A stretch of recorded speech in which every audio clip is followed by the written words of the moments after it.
આમ તો છેલ્લા 9 થી 10 વર્ષ થઈ ગયા દુનિયામાં મારો બાપ નથી યાર. એટલે હું બીજું તો નહીં કહું તમને, પણ પીડાની ખબર હોય ને ખબર હોય બાપ શું હોય છે. મારા બાએ મને વાત કરેલી, સાંભળજો, આ બધા સમજદાર છો એટલે વાતો કરું છું. વિક્રમભાઈ, મારા બાએ મને વાત કરેલી. આપણે સિટીમાં મમ્મી બોલતા હોય, ગામડામાં બા બોલી, માં બોલતા હોય. આપણે મામા બામાં મીઠપ લાગતી હતી. આ મમ્મી શબ્દ આવ્યો ને મીઠપ વહી ગઈ. ઓલું તો માં ફળિયામાં થતું હોય, સામે હોકારા દેતી હોય માં.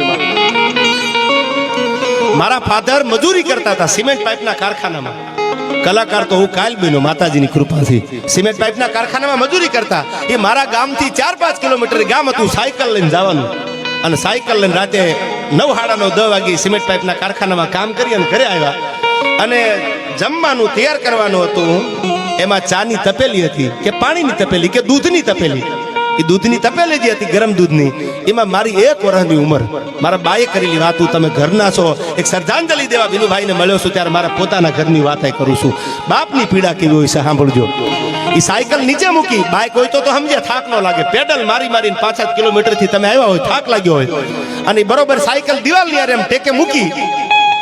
ત્યાં મારો હાથ છે, હું વરદીનો હતો. મારા બા મને યાદ નથી આ વાત, પણ મારી કે તમારી જનેતા વાત કરે તો મને તમને યાદ હોય. એ દૂધની ગરમ તપેલીમાં મારો હાથ પડ્યો એટલે આ બધી ચામડી વહી ગઈ ઉપરથી. હજી જમવાનું તૈયાર થતું હતું, એને આમ ઠેબુ મારી અને મને સાયકલમાં બેહારીને મારો બાપ દવાખાને લઈ ગયો. મારો દીકરો છે યાર. બટકું મોઢામાં નથી મેલ્યું, આમ ભાંગેલું બટકું હતું એ આમ મોઢામાં મેલવા જાય પેલા હાથ ગયો ગરમમાં.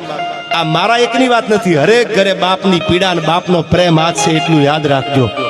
કે બટકું ક્યારેક મોઢામાં નથી મૂક્યું પોતાના સંતાન માટે. એ બાપનો પ્રેમ છે અને બાપની ખોટું કોઈની તાકાત નથી પૂરી શકે યાર. વાતો કરવા બેસ તો રાત નીકળી જાય યાર. એ બાપનો પ્રેમ છે દુનિયામાં. અને આ પરિવારને એટલું કહું છું, આ તો હોય જ રાખતા જ હોય, પણ હું એક કલાકાર તરીકે નહીં, ભાઈ તરીકે એટલું કહું છું કે તમારા દીકરાને કદાચ ઓછું રખાય, તમારી દીકરીને ઓછું રખાય તો તમને મારે કહેવું નહીં પડે. તમે તો સમજદાર છો આયા.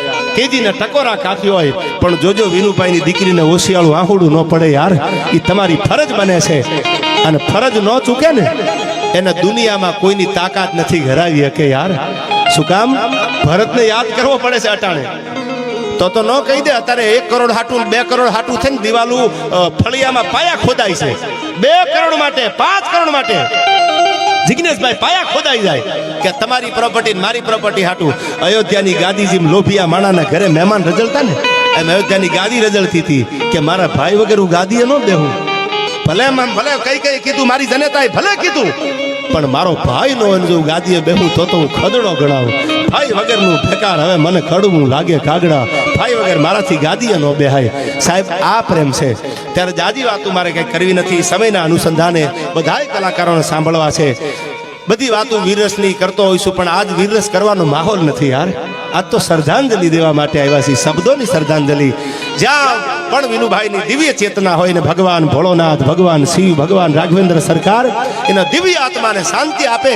અને હું એટલી પ્રાર્થના કરું જગદંબાને કે જે દીકરી એમની લાટકૂટથી મોટી થઈ છે એને એવો પરિવાર મળે સાહેબ. બાપની ખોટ તો ભૂરાય નહીં કોઈ દી, પણ એવો સુખી પરિવાર મળે.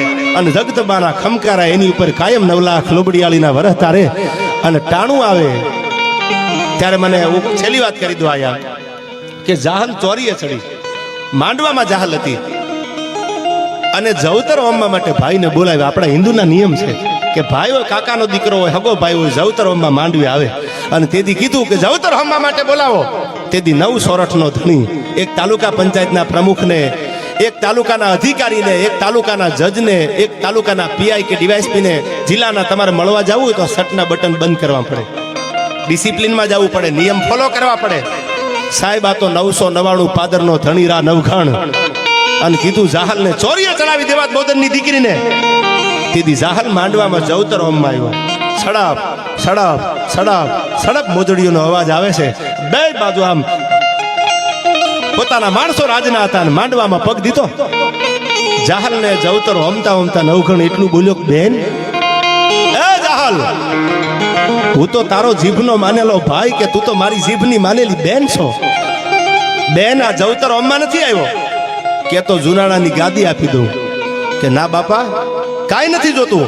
હવે સાંભળી લે જાહલ, આ મારા ચામડાની મોજડી બનાવીને તારા પગમાં પહેરાવું ને તો તારા બાપનો ઉપકાર અમારાથી ભૂલાશે નહીં જહાલ કે તો તું ક્યાંય આપી દો બેનો બેન કહી દે.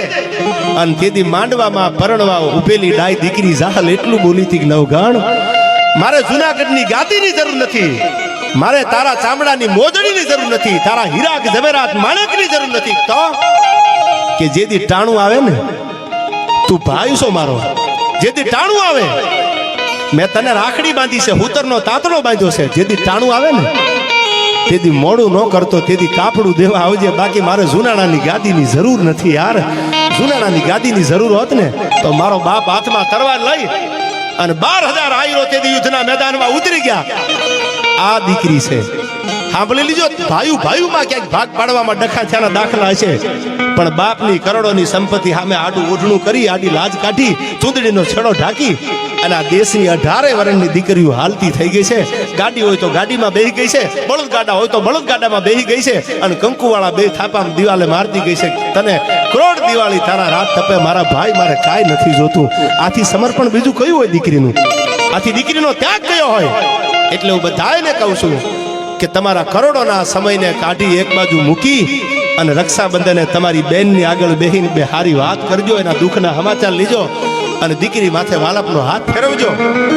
એટલે છેલ્લી કડીમાં ભગવાન રાઘવને પ્રાર્થના કરું કે જે દિવ્ય આત્મા અહીંથી નીકળ્યો છે એને આત્માને શાંતિ આપે, અને જ્યાં જાય બીજી યોનિમાં જાય, કદાચ આપણા નિયમ છે તો એને જિગ્નેશ બારોટ જેવો ભાઈબંધ મળે યાર, અને એના આત્માને શાંતિ આપે. ત્યારે ભગવાન રાઘવને છેલ્લી કડીમાં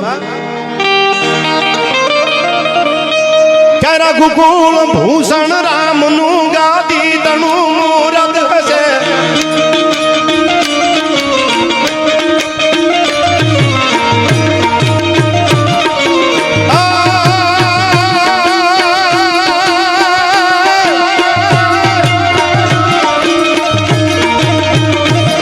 રઘુકુળ ભૂષણ રામનું ગાદી તણું મૂરત હશે, આજ્ઞા પિતાની પાળવાઈ વિકટ વનમાં જઈ વસે. આ ખાલી એટલા માટે ગાઉં છું, કાંઈ વાત બાપની જ આવે છે. સવારમાં મુહૂર્ત હતું, ચાંદલો તાણી અને અયોધ્યાની ગાદી પર બેહારવાના છે. આ બાપનો હુકમ છો, આ વાત બાપની જ આવે છે. મારો બાપ છે યાર, શું કીધું? રઘુકુળ ભૂષણ રામનું ગાદી તણું મૂરત હશે, આજ્ઞા પિતાની પાળવાઈ વિકટ વનમાં જઈ વસે. જાગી સુતો વૈભવ તણા સીતાવસી સહવાસમાં,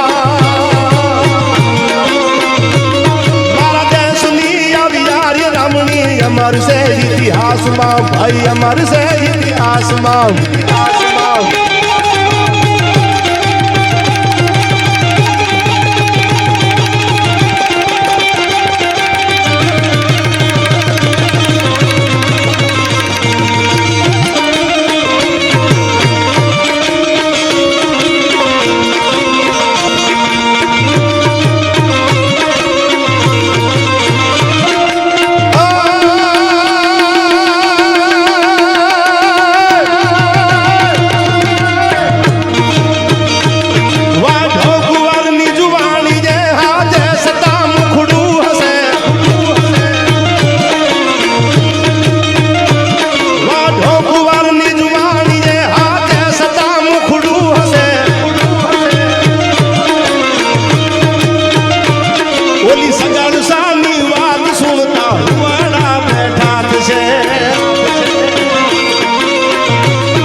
હુવાડા બેઠા છે,